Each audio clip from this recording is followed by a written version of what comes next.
Super star Chiranjeevi Vishwambhara cinema ఎప్పుడెప్పుడు వస్తుందా అని చాలా మంది మెగా ఫ్యాన్స్ కళ్ళు కాయలు కాసేలా ఎదురు చూస్తున్నారు. ఫస్ట్ సంక్రాంతికి వస్తుంది అని ఊరించారు.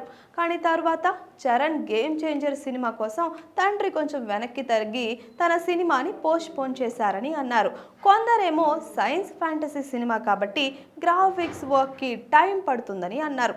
అయితే చిత్ర బృందం కొత్తగా మే 9th 2025ను విడుదల చేయాలని లక్ష్యంగా పెట్టుకుంది. ఈ తేదీ చిరంజీవి కెరీర్లో ఓ మైలురాయి అయిన జగదేక వీరుడు అతిలోక సుందరి సినిమా విడుదలైన రోజు కూడా కావడంతో ఈ నిర్ణయం ప్రత్యేకమైందిగా మారింది. అయితే తాజా సమాచారం ప్రకారం విశ్వంభర మే 9ను కూడా విడుదలయ్యే అవకాశం తక్కువగానే కనిపిస్తోంది. చిత్రానికి అత్యంత కీలకమైన విజువల్ ఎఫెక్ట్స్ పనులు ఇంకా పూర్తి కావాల్సి ఉంది. ఫ్యాంటసీ కథాంశంతో రూపొందుతున్న ఈ చిత్రంలో ప్రతి ఫ్రేమ్ కూడా అత్యున్నత ప్రమాణాల్లో ఉండాలని చిత్ర బృందం కృత నిశ్చయంతో ఉంది.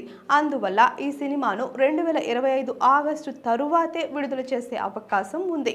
అయితే ఆగస్టులో చిరు పుట్టినరోజు ఉండడంతో మరి ఆ డేట్ ఏమైనా ఫిక్స్ చేస్తారో ఏమో చూడాలి.